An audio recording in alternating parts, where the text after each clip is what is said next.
عليكم ورحمة الله وبركاته.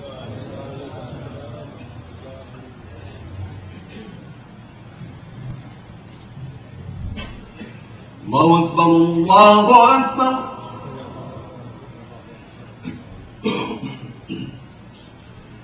الله أكبر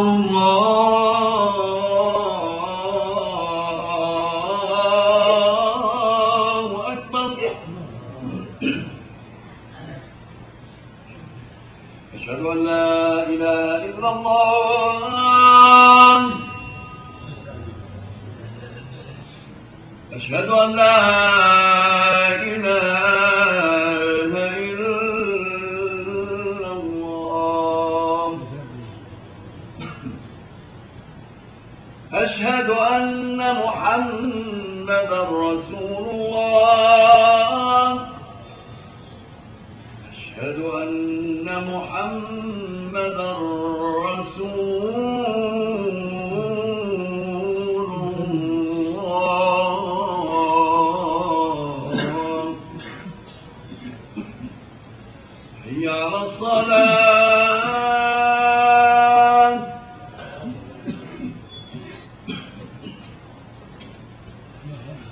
حي على الصلاة.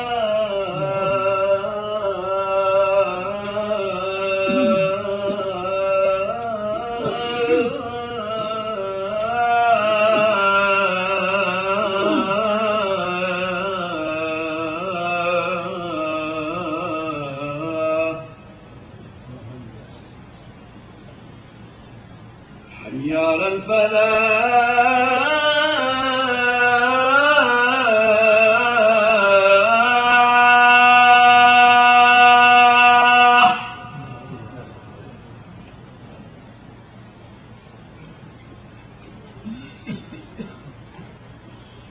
حي على الفلاح.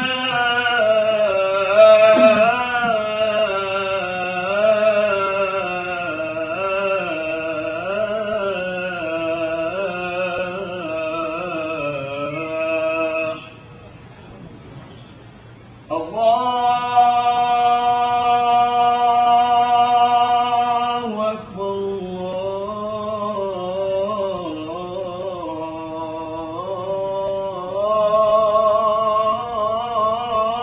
الله أكبر. لا إله إلا الله. إن الحمد لله نحمده ونستعينه ونستهديه ونعوذ بالله من شرور أنفسنا وسيئات أعمالنا. من يهده الله فهو المهتد ومن يضلل فلن تجد له وليا مرشدا. ونشهد أن لا إله إلا الله وحده لا شريك له، عليه توكلنا إليه أنبنا إليه المصير. خصنا بخير كتاب أنزل وخير نبي أرسل وخير منهاج شرع، فقال عز من قائل: اليوم أكملت لكم دينكم وأتممت عليكم نعمتي ورضيت لكم الإسلام دينا. ونشهد أن محمدًا عبده ورسوله وصفيه من خلقه وخليله، بلغ الرسالة وأدى الأمانة ونصح الأمة وجاهد في الله حق جهاده حتى أتاه اليقين، عليه وعلى آله وصحبه أفضل الصلاة وأتم التسليم. اللهم أحينا على سنته وأمتنا على ملته واحشرنا مع زمرته.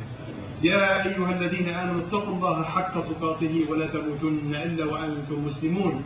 Or you who believe, fear Allah as you should be feared, and they are not accepted as Muslims.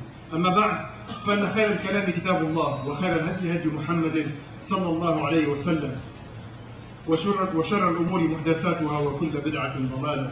Truly the best of the words is the book of Allah, and the best of the guidance is the guidance of the Prophet ﷺ. And the worst of the matters are the forced innovation in the religion. Any such thing is a misguidance. Subhanallah, my brothers and sisters, on a day like this, especially over the last week or so, remember the hadith of the Prophet ﷺ, saying that on the day of judgment the person will be questioned about everything.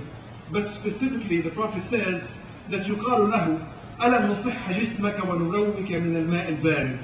That haven't we given you a sane, safe body, and we have provided you, we have quenched your thirst with a cold drink. Subhanallah. Then you feel about the value of that on these days. Certain things that normally we take for granted. But when you stay away from them, then you know the value of these things. And Allah subhanahu wa ta'ala will question about that. So even if we're not aware of them, we still question about that. Allah subhanahu wa ta'ala says, وَإِن تَعُدُّوا نِعْمَةَ اللَّهِ لَا تُحْصُوهَا. That if you try to count the blessings of Allah, you will never finish the counting. But then it is counted. But subhanAllah, one of the things, of course, that will make it easier is to actually be conscious of the reward of Allah subhanahu wa ta'ala. The Prophet ﷺ said, من صام لله يوما بعد الله بذلك اليوم وجهه على النار 70 خريفا. That anyone that fasts for the sake of Allah one day, with this one day, Allah will keep him away from hellfire the distance of 70 years. And this hadith is mentioned, by the way, about the nafil prayer. So for the fard, it's even more so. So what is the heat? What is everything actually compared to 70 years away from hellfire? That's why we're always winning. However you look at it, as difficult as the days get, then there's always actually something, there's so much to be gained out of that.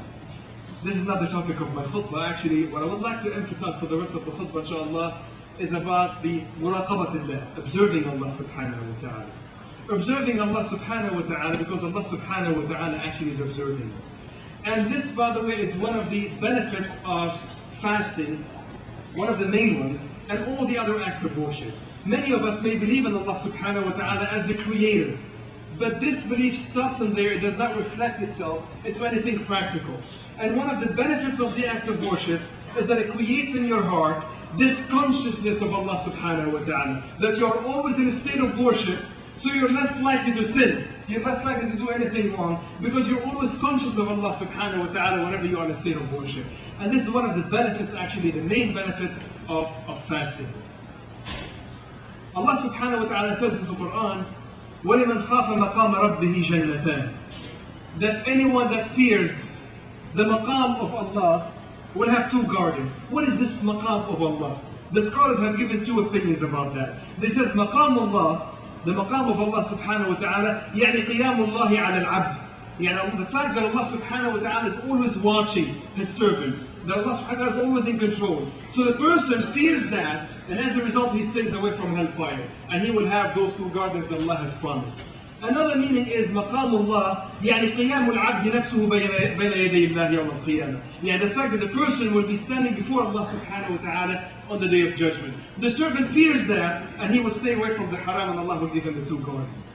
And some of the scholars have said that this verse was revealed about Abu Bakr alayhi wa, and some they said about one man from Banu Israel. That this man from Banu Israel, he has committed so many sins. But before he died, he told his children that when I die, cremate me, burn me, and grab the ashes and spread them all over the world.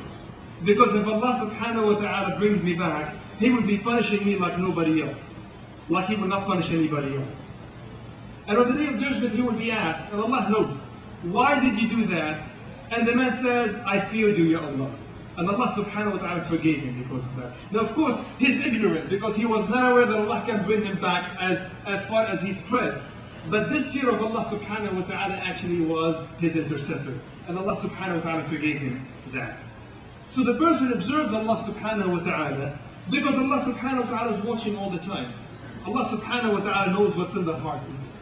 So not just the acts, but also the inner dimension, so to speak. And also because the places will be testifying. The angels, Allah subhanahu wa ta'ala says, مَا يَلْفِظُ مِنْ قَوْلٍ إِلَّا لَدَيْهِ رَقِيبٌ عَتِيدٌ. That whenever he utters anything, then some angels are listening and then ready to write down. Raqib and Atid, both, by the way, these are not the names of the angels, but these are the attributes. That both angels are Raqib and both angels are Atid. They're watching continuously and they're ready to record down everything that they see at the same time. So the person actually observes Allah subhanahu wa ta'ala because he knows that everything actually is documented. Also, among the witnesses, of course Allah is the greatest of all the witnesses, but among the witnesses is the person himself. The Prophet ﷺ said that Allah is amazed, and the Prophet smiled at some people on the day of judgment as to how argumentative they become. That they will be so argumentative as to say, Ya Allah, I don't want any witness except myself. I want to be my own witness. And Allah subhanahu wa ta'ala will give it to him. So he will not be able to speak or express anything, but his own body, his own organs will start testifying